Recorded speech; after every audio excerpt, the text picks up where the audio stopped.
Welcome, listeners, to Learning from Friends. This is Cade Curtis, your tour guide on this lovely adventure that we have today.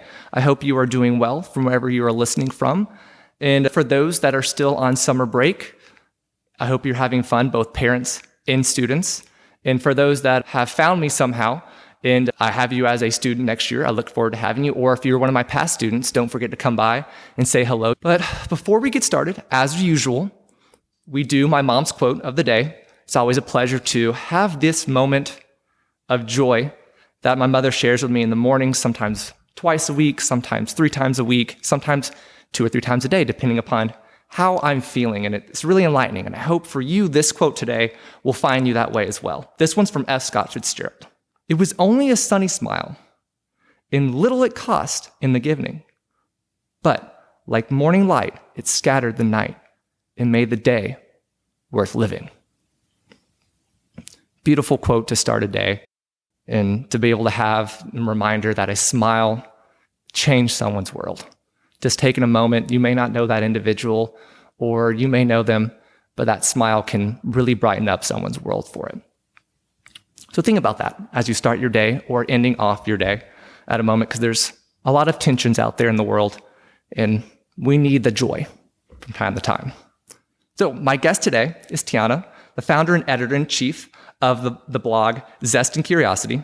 In this space, she shows us her personal experiences with the world of art and how truly no piece is the same, which makes it beautiful. As you take part in her experiences, you can feel this is a pure form of vulnerability and passion within every entry. To let you listeners know, this will be a 2-part episode, as we are going to focus on 2 separate aspects, which the first one is going to be of art, and the second one will be of travel. So let's dive in to this arts portion of the episode, and I hope you enjoy this journey that we are about to embark on. So it's an honor to spend time with you, Tijana. Welcome to Learning from Friends. Thank you, Cade, for having me. I'm very impressed with your project, Learning from Friends, and it is truly an honor to share a little bit about my experiences, and I'm looking forward to share it with your audience as well. Indeed, it's going to be a wonderful conversation that we're going to have today. And could you give us a little bit of insight for our listeners of who is Tijana? Could you, paint us a picture, since we're talking about art here, give us a quick summary on who you are. Well, I'm endlessly curious person, hence the name of the blog. I'm a world traveler, I'm engineer, marketing executive, and art lover. For me, art is like oxygen. So we can dive in deeper into that. So how do we know each other? What was your first kind of memory? Well, I have been very much involved with fantastic dance company that we have here in Atlanta called Glow ATL. And I was in their board and also working in their marketing. So you were a volunteer and amazing person to work with. So we have been together for a lot of interesting journeys, and I cherish those times very much. I feel like it's been over a decade now. I think we're close on that, because I think one of the first experiences, I was a freshman in college or senior in high school, and that was in 2007 when I graduated high school. So we are a little over a decade here. I'm so glad that we kept in touch. That was such an amazing experience, being involved with the art that I really appreciate and cherish, and also being involved in our community here in Atlanta. Yeah, and it's connected more and more people as well that we now know in our inner circles that we have there. And also, as a result of that, it's created these beyond relationships and community into these other projects that I never ever would have seen if it would have been for my eyes opened from our time together with Glow. Exactly. So before we get into the blog itself, what started your interest in the arts? That is actually an interesting part, because my family was steeped into the arts. Even they were not artists themselves, but they were patrons of art. So as a child, they exposed me and my brother to theater, opera, various poetry evenings. Any kind of concerts, any kind of form of art. And as a little child, mind you, I was not really thrilled to go to the opera, and I was thinking they're screaming in the age of 7. But by the age of 10, you realize there is certain kind of ethereal quality. And when I heard Puccini at the age of 10, I was, so I understood what it is. So because they were active in our community and they were simply taking their children with them. So for me, it became the way to spend the time with the parents, but it also became something that within a time I really start deeply enjoying and even more so needing. And it made me simply happy. Yeah, we all are blessed with time with our families and what they can be able to give back to us. And early on, we may not be able to appreciate or understand it, but as time goes on, we go, oh my gosh, wow, that really did make a difference in my life and turned me into a different direction that maybe we never would have gone on without that. Is true. That. Like in some sense, I believe that we are the sum of the people and experiences, some of the people we are with and the experiences which we have. And obviously spending, like our childhood with our parents, many times we don't really analyze, we just live it. So this exposure to art was some way that our family enjoyed being together, and it became a lifelong passion. At the beginning, it was more like a classical type, like classical ballet, classical music. As I was growing up and being exposed to more contemporary art, I discovered a whole new world. The beginning of interest in a contemporary art was when I was in Israel and I saw for the first time Batsheva dance company. And it was unlike anything I have experienced before. The whole new world opened for me. It was simply magical. The movement was different, very free. The music was unlike something I ever heard before, but if combined with the classical music and with these marvelous free movements, it was something that inspired me to get more insights, like what is the contemporary art? And lifelong passion started from there. Yeah, I can remember one of the first experiences that I had with glow and not understanding space and what you really could be able to do with it on a chains, because all I had seen was what you would go into museums and see, and also inside like symphony halls and stuff. And the moment we stepped outside, it changed my whole perspective as well. And there's those moments in our life that you can't erase it. That's like a turning point. So that's amazing that you were able to remember that and share that with us. Thank you for, as we continue to grow here. Now, to jump into the blog itself, how did you come up with the name Zest and Curiosity? I realized when I was checking how many pictures I had on a phone, it was over 50,000 at the time, that they were simply turning into digital dust. And I wanted to preserve the memories and was thinking what would be the best way to do it. So I started organizing photos, but it was not really very satisfactory. And I was thinking at that moment, maybe it's best that I start the blog and write about these experiences and share those photographies so that they could kind of stay with me. So I'm a very passionate person and have zest for life. The zest was very important to me and to understand it as I was reading one of the books by my favorite philosophers, Bertrand Russell. So he was speaking about the importance of the zest in life as something that creates the moments that we enjoy them just for their own sake. And curiosity is also, I'm endlessly curious. All my life, like I was curious about art, I was curious about science, I was curious about the travel and literature, poem, name it, and anything that interests me, I go very, very deep into that. So I was thinking these two words would define the best who I am. And putting them together, I was thinking that would be a good start to start this journey. I decided also that if those two words, zestandcuriosity.com, were available as domain, I will start the blog, but if not, I will completely stop this project. And to my surprise, they were available. At that second, booked the domain, and this journey started. So how long have you been doing the blog up to this point? It has been 3 years, and it was very interesting start because as I was going through the photos and sorting them, I was writing the stories. Now at this moment, it has over 100,000 annual visitors, over 350,000 page views, and the readers from 161 countries.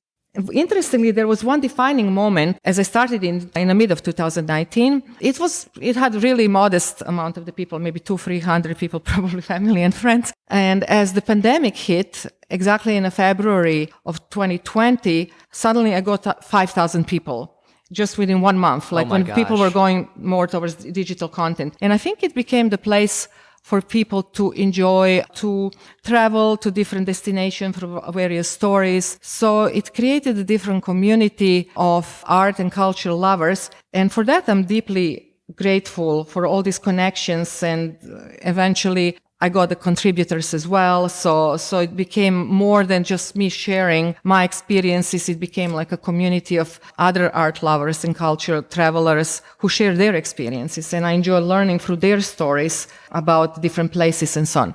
So if I'm proud about one thing, it's about all that collaborative effort and building the community of art and culture travelers. And that's the biggest word that I love hearing is community. Mm-hmm. That's what being able to get something to spread and people to be able to enjoy it is they have to feel comfortable. They have to feel connected in some way. Whenever you create that community, the conversation explodes into a big and wonderful thing. I love that you mentioned word connection. And as we were getting quite much disconnected from our physical presence, it was very important to really connect. And we had a lot of interesting discussions about different places and so on. And it is whole blog, the whole point of that. It's really to connect with the people who have very particular interest in art and culture and travel. Now, how do you decide with going through places and seeing all these pieces, how do you be able to kind of decide what you're going to post about next? What's that choice? Well, it was very instinctive. There was not like a master plan. It was quite much driven by photography because photography is another passion and another curiosity that I have. So I would just go through the photos and see, what kind of emotion they evoke for me, what kind of memories they brought. And I just started like that. It was not really very classified or very much planned. It was coming just from that moment of inspiration. And I kept it pretty much like that. But as the blog was kind of developing, I kind of classified as art and travel, but for me, art, it's also architecture, design, poetry, literature, music, visual arts, performing arts, and so on. So I put it in that one category because all of that inspired me in some certain kind of way to think differently, to see the life in a different manner, and so on. You mentioned the word collaboration as well. How did that develop within the blog itself? That's actually a very good question because my heart was in the blog. I really wanted to write about the experiences and share the photography. But obviously, we are living in a time of social media. So I created a couple of the accounts, Facebook and Instagram, and started to populate, with a couple of photographs from each experience. The demographics was very different, like the people who use Facebook and the people who use Instagram.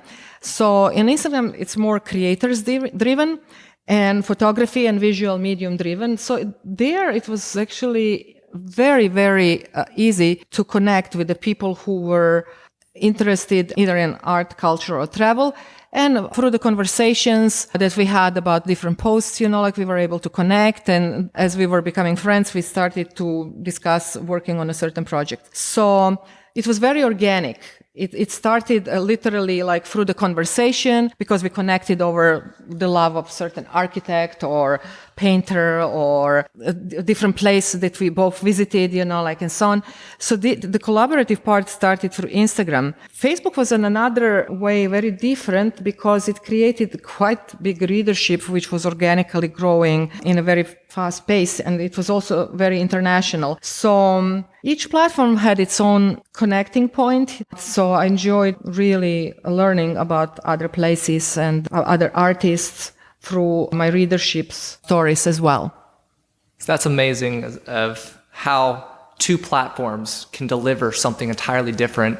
And that's one thing, as you know, with marketing that you shared with me is each space has something to kind of add. And as you grow and learn that you have to optimize that in order to be able to grow an audience and also capture different people.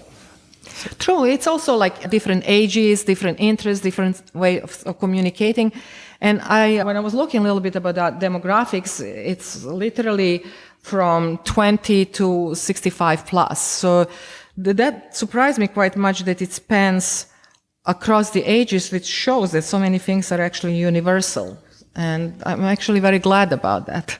So right now, as of this moment, because of our tastes change over time, what areas of arts and stuff are fascinating you right now? Oh, you asked the curious person for that. I'm going to curiosity. Yes.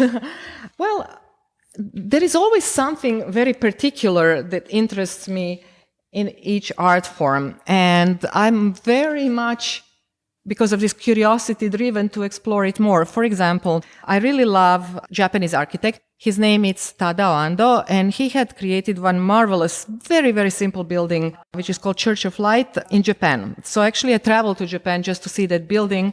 It's very minimalistic. The only material which it was made from is concrete and a little bit of glass. It honors the place, and it's also not a tourist place. You cannot go there and see it as a visitor. So they only allow 2 hours a month that you need to book quite much in advance to see it. Wow. And so that was very special, because they dedicated building to a certain purpose.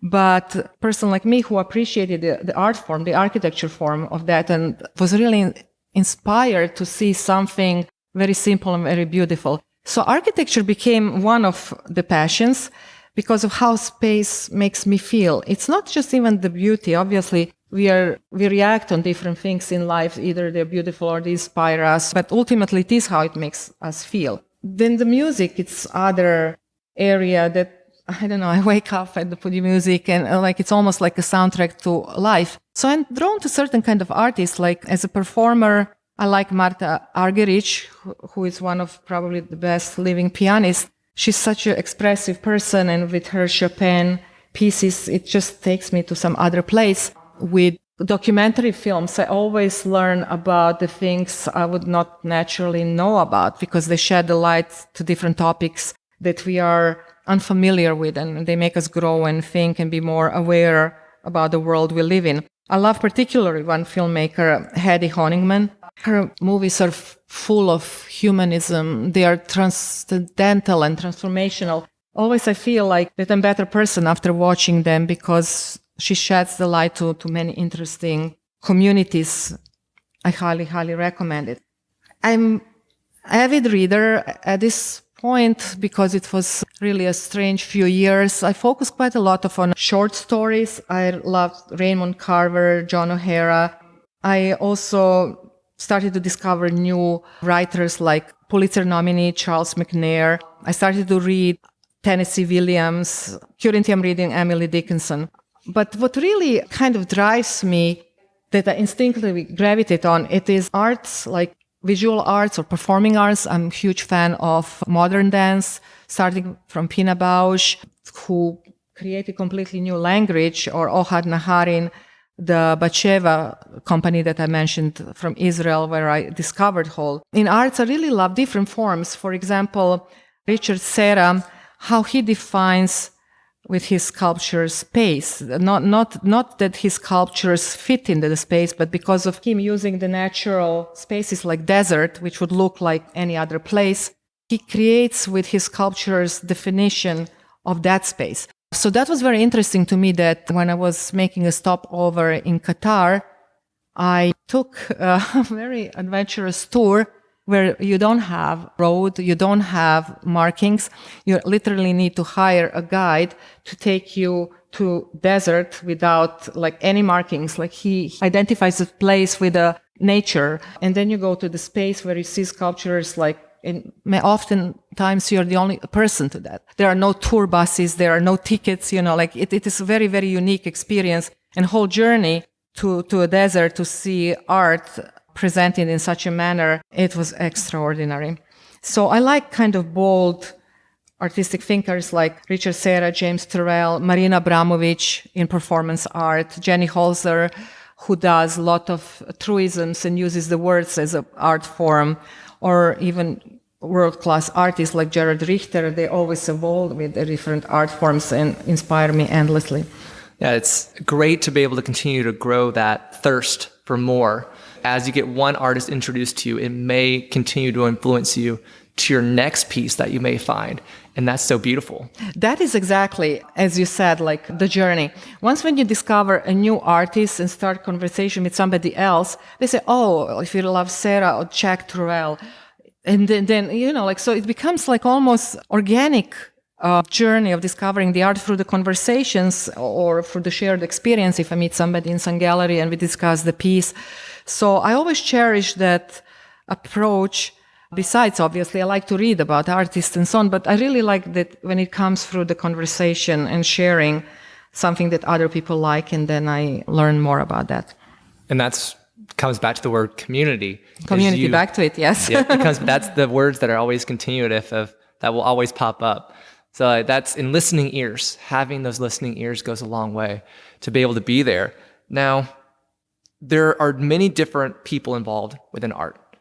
And I always like to say, when I was reading through your blog further down, you use the words, there's a difference between an active and then an observer participating in a piece. Can you just elaborate on that? Yes, that is very interesting, because I would maybe start with the connection between artists and the audience, because when artist conceives the art, it's based on inspiration, idea, and many times I actually love hearing about idea as much as I love seeing what the artist expressed. So I am a deep believer that conversation with the artist through its art piece, it's very unique and very personal, because we can look at the same art piece and it can evoke so many different emotions in us. And I like, because I look at it as a conversation, because I feel that I'm conversating with a different art piece. But also we, as observers of the art piece, are all seeing it in a little bit different way, and sometimes in a completely different way, which I think it is the point of art. I think it is to spark this conversation. It is to make us feel something. It is to open our mind. So there is a famous architect in Finland. His name is Alvar Aalto.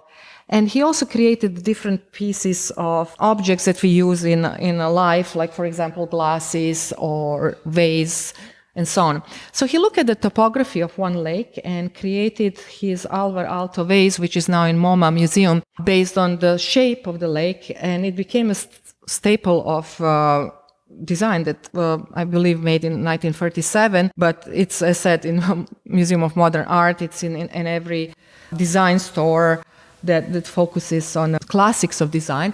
So for me, what was very interesting, it is like that you can observe, for example, nature, topography of map, and create art, and that also opened to me like different way of thinking.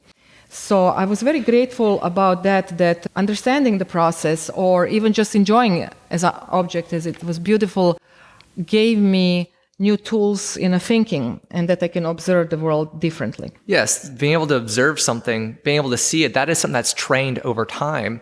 Do you think for a new artist or a new person that's coming in to visit it, how do you think they can be able to open up those eyes and change that opinion? I don't know, do they need even to change their opinion? I would be actually very interested to hear what they see, and they might not enjoy it, like in song, or they might not understanding, but I don't think so that it's whole point that you understand or change your opinion. I think it's just that you allow it to happen. When I was again in Qatar, there was landmark museum there made by famous architect I.M. Pei. He's very much known by, for example, pyramid in Louvre, but his approach to building a new museum was, and he was 90, mind you, at that time, to learn about the culture of the region and how that museum can fit in that context, but still to have his own artistic architectural voice. So when I went to that museum, it was very interesting. I felt, it's called Museum of Islamic Art. I felt that I entered into the masterpiece. It was such a profound physical reaction of the beauty of the space that it honestly made me breathless. At the same time, there were a lot of visitors. Some were like school children visiting on their scheduled school visit. There were architecture fans like me. There were people who were just killing time because they were switching flights, and everything in between. And I was really curious, how did they experience the space? And it was universal. Everybody was in shock. The people who don't care about architecture could feel that this is something really extraordinary. Kids were having so many marvelous adjectives to explain their experience, and they said, if this is, art and architecture, I would like to see more. So it was very interesting that we all were sharing the enthusiasm for the space, no matter what our background it is. So in this space, this was really a spectacular building, which I really think it's a masterpiece of the architecture now. But we don't need to agree. I think that's also the beauty. We can agree to disagree. We can own our experience and just explore more and see what does art piece says to us. Now, you mentioned the word space and architecture a lot between the pace there, which are passions of yours that I can just hear from your voice. Why do you think space is so important? I think honestly, space can be art form on its own, like space, like even in the places where we live, like how much light do we get in? What kind of materials do we use? What is the height of the ceiling?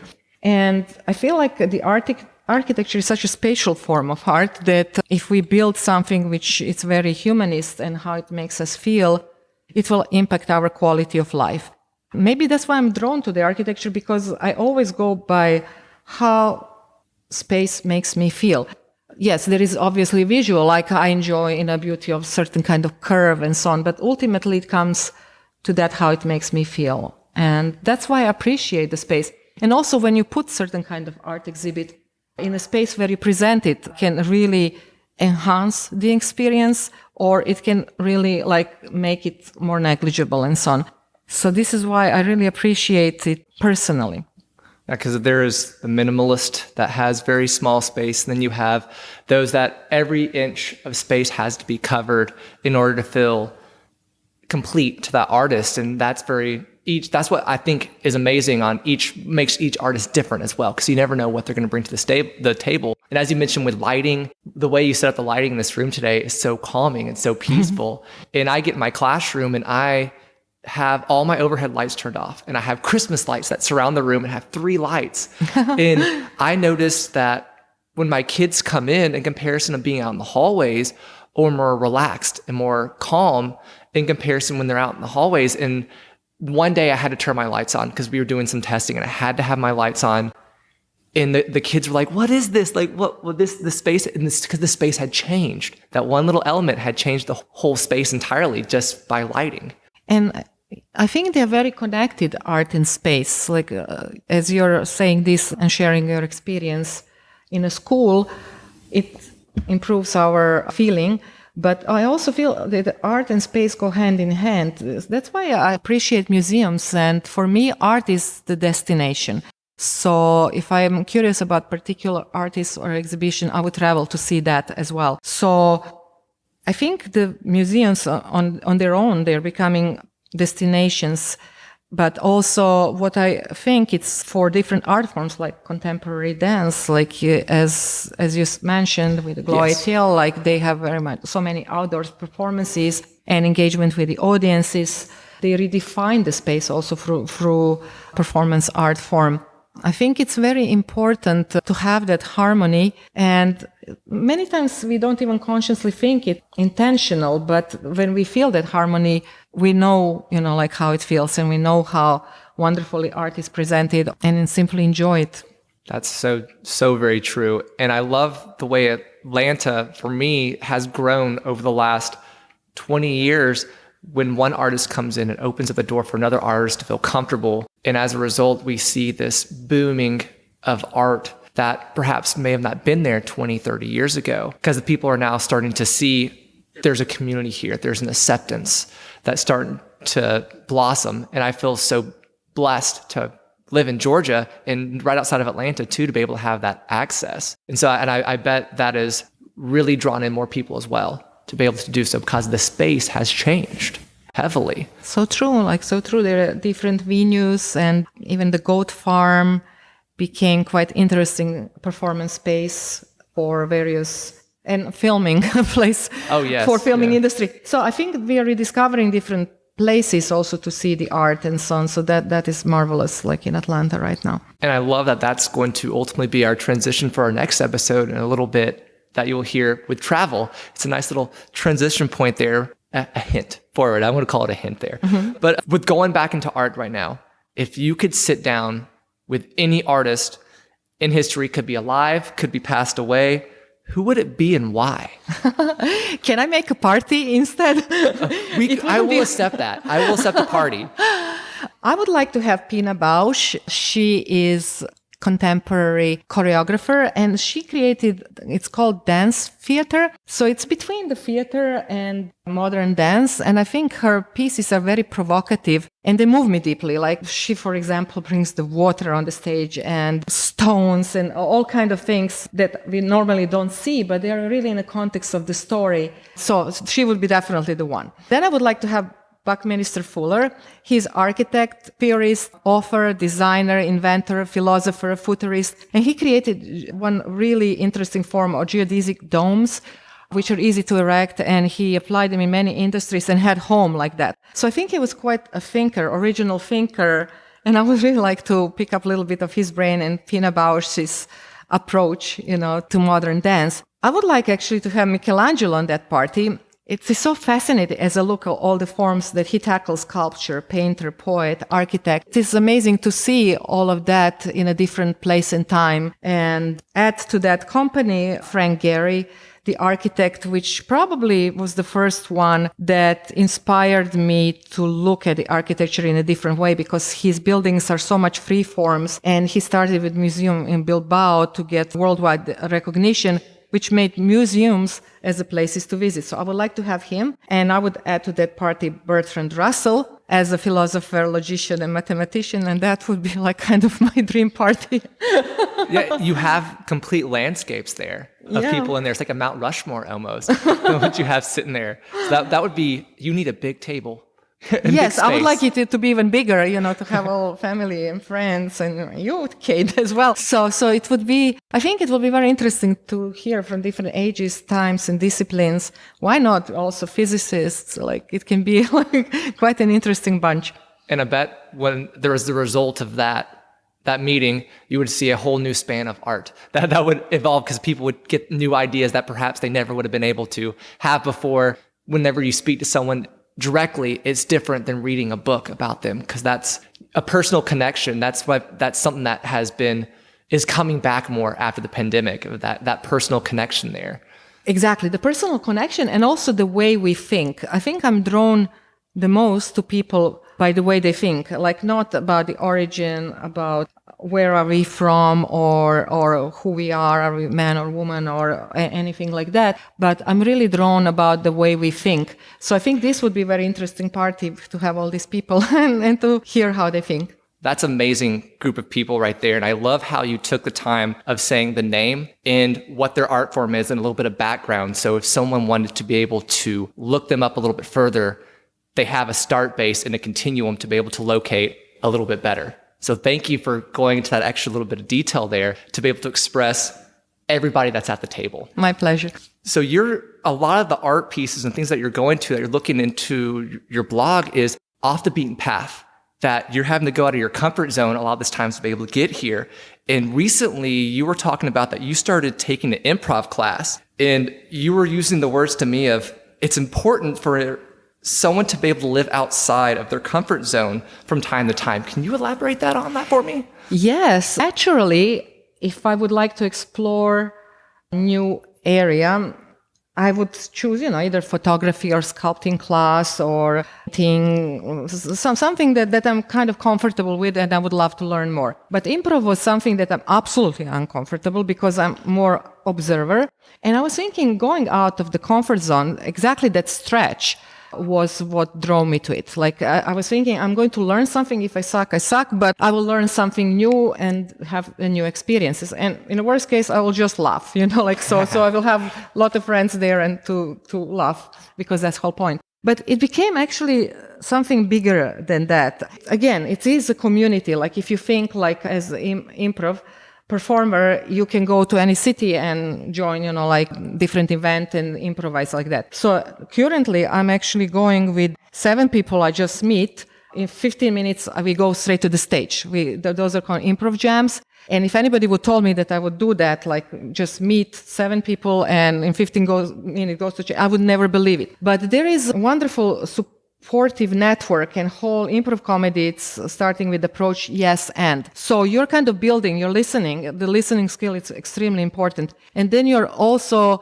building on something that somebody else started. And if it doesn't work, there is always somebody who will jump in and help out, or you can even choose not to be a part of the scene and so on. So that has been very liberating experience and started many, many, many interesting conversations because I didn't expect that this will be interesting to other people when I mentioned my new hobby. So, And who knows where it will lead down the line of opening up maybe a new site to be able to approaching a space or being able to make a different conversation with people. Because of improv it opens up your mind to a lot of new things as well, to be able to sometimes think on the fly, but also at the same time to be able to feel off what another person is saying as well. I think it's very interesting what you said, because in some sense we improvise in life, but we have more time to think. So when you start a new job, new relationship, or move to a new city, I mean, you're improvising. You're kind of like dealing, like you're dealt some new cards and you're improvising. But this is happening like on the stage, in the moment, and you have literally seconds to make a decision and stick to it. The biggest beauty of the improv comedy, it's actually in the support, because you always know that somebody has your back. And what is wonderful about that is that you can be free and you can just let it go and enjoy the moment, explore some things which would not naturally do. And I think it gives you the freedom to translate that kind of feeling into the life and to be more open-minded, to be more spontaneous, to be more creative and so on. So what I'm learning from this, it's not just the humor. I wouldn't think that I'm a comedian per se, but I really love whole process. And I love what we create on the spur of the moment. So that has been quite a joy. And I think I learned quite a bit about myself and love every second of it. That's the best thing right there, is loving every second of it. And sometimes that stepping outside that comfort zone, it's awkward at first, as with all situations, but ultimately it leads to that next level. I think I was reading recently the words of becoming a master, becoming more knowledgeable. A lot of people give up within the first 100 hours of something. And in order to truly appreciate, understand something at a level of what some people would consider the next level above novice, is 10,000 hours. Thank you for sharing that, because my original idea was to just take one class because I was just curious about it. But now I'm on the second level and I want to go like as many levels. They are, I believe, 4 in my school. It's called Village Theater. But you're right, like with each level, you learn something new, and it is so thrilling, and you do need that time to master something or to learn more about something or to explore it further and put one discipline into another. So that has been very interesting what you just mentioned. Yeah, because I always get stuck with learning languages. That's my biggest struggle. And I get started and I spend about 20, 30 hours into it. And they say that the mark of when you've kind of reached a new level is the first is 100 hours. And I never seem to make it past that point. And that's where the struggle of people get to, is about 40 or 50. And so that's why I had to research it. I was curious because the psychology is something that's so fascinating to me as an individual. And it's very interesting that you're talking about languages, because I speak quite a few. And with each language, 3 languages, Finnish, Serbian, and English. Then I speak some French, a little bit Italian, a little bit of Spanish. So with each language, you kind of you almost feel like you have entered into this different world. So I'm not translating ever like languages, like I'm never translating the words and what I want to say. I just live in that language. And sometimes I read the same book in 3 different languages, and with the translations, you have completely 3 different novels. And translating the novel, it's almost like writing the novel per se. So I think with languages, like you can really expand your mind, and the grammar and everything, like how the structure of the language goes, is fascinating topic per se. But I'm really glad that you're trying. I think that is a marvelous thing that you're doing that. And one day I hope to have a little more success at it, but it's a struggle. I think I juggle too many things at once. But as we're starting to wind down here, are there any last minute things that you want to discuss or words of wisdom that you want to leave the audience with on episode 1? I would really encourage everyone to go to the museums, see the different performance art, to see something they would normally not do, and to see how it makes them feel. Many times we go by what we know, and I think for me, art has been an incredible journey. It took me to so many different countries because I was curious about art and culture in those places. I learned about so many artists which impacted my thinking, and even as my profession, it's executive marketing. All that art kind of fueled in in creative parts like branding. And so just being so much exposed to art. So no matter which profession you are, I think you can benefit from being exposed to arts and different forms that they are all so marvelous. So this would be a little bit parting wisdom from me for the end. Now, earlier you had mentioned about collaborations. To end off the episode, do you have handles or ways that people can be able to reach out to you? Like if you want to put an email address or the name of the Facebook page or Instagram page? Perhaps a curious reader could start from the blog itself. So the domain is zestandcuriosity.com. It's sectioned in art and travel. So you can choose like whatever might interest you. There are fabulous destinations and very interesting artists presented there. My Instagram is Zest and Curiosity, my Instagram handle, and my Facebook handle is also Zest and Curiosity. Welcome, and I hope so you enjoy it. Thank you for your time on coming in and spending this afternoon, and I look forward to us picking up and doing part 2, talking about the travel portions, because if you have really piqued my interest with the way that you have worded this of leewaying art and travel into the kind of same picture here. So thank you, Tijana, for coming on. Thank you, Cade, for having me. It was my pleasure. So as we leave here today, it's an honor to have all you listeners coming in and listening to us every single time. My name is Cade Curtis, your tour guide on Learning from Friends. And most of all, as you leave out here, don't forget to let your curiosity fly high.